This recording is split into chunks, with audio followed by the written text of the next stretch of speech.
మహేశ్వరుడు శిరస్సున గంగను ధరించేవాడు, అనగా బుద్ధిలో జ్ఞానగంగను ధరించినవాడని అర్థము. కనుక అజ్ఞానాన్ని అంతమొందిస్తాడు.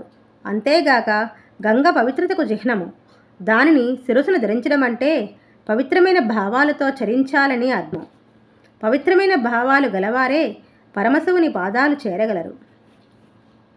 నందివాహనుడు. నంది ఈశ్వరుని వాహనము. నందతి ఇది నంది, అనగా ఆనందముగా ఉండునది అని అర్థము. తనను సమీపించిన వారికి ఆనందమునిచ్చువాడే నందీశ్వరుడు. నంది ఎప్పుడూ పరమశివుని మోయిచుండును. అలాగే మన మనసు కూడా ప్రాపంచిక విషయ వాసనలను గాక ఈశ్వరుని సదా మోయిచుండాలి. వృషం భాషతి ఇది వృషభ. ధర్మమును ప్రకాశింపజేసేది వృషభము. అందుచే నందీశ్వరుడు ధర్మస్వరూపమై ఉన్నాడు. మనము కూడా ధర్మ మార్గములో చరించినప్పుడే ఆయన కృపకు పాత్రులు కాగలము అని అర్థము. దేవాలయమున నంది కొమ్ముల మధ్య నుండి శివుని దర్శిస్తూ ఉంటాము. అనగా వివేక వైరాగ్యములు రెండింటినీ పట్టుకొని శివదర్శనమును పొంద యత్నించాలని అందలి అంతరార్థము.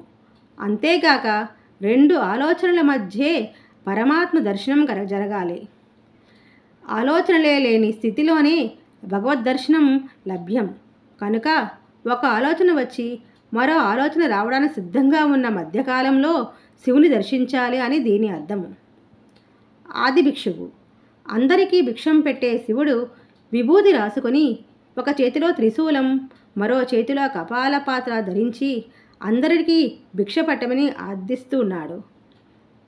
నీ హృదయ గుమ్మం నందు నిలబడి రాత్రింబవలు ఎండ వానలను లెక్క చేయక ప్రేమ భిక్షకు అర్థిస్తూ ఉన్నాడు. సర్వం శివమయమై ఉండగా ఆయనను అర్థించే కర్మ ఏమిటి? అది ఇంటింటా తిరిగి భిక్షమత్రం వెనుక దాగిన మర్మమేమిటి? ఆయన కోసం కాదు, కేవలం మన కోసమే ఈ భిక్షాటన. ఉపనిషత్తు ఇలా చెబుతుంది: భిక్షుకాం నైవ భిక్షంతి బోధయంతి గృహే గృహే ఆదహన దోషేన భవేద్దరిద్రదః. భిక్షగాడు ఇంటింటికి వచ్చి భిక్షం అడిగేది మనకు సత్యాన్ని బోధించుట కదా. తాను క్రితం జన్మలో ఎలాంటి దానాలు చేయని దోష కారణంగా ఈనాడు భిక్షగాడు అయినాడని, రాబోయే జన్మలో మనం భిక్షగాలుగా పుట్టకొనుటకే తాను మన వద్ద భిక్ష గైకొనుచున్నానని దీని అర్థము. కనుక మనము భిక్షమేసేది కేవలం మన కోసమే గాని భిక్షగాని కోసం కాదు. అలాగే శివుడు మనకు సందేశాన్ని ఇవ్వడానికి ఆది భిక్షువై వచ్చినాడు.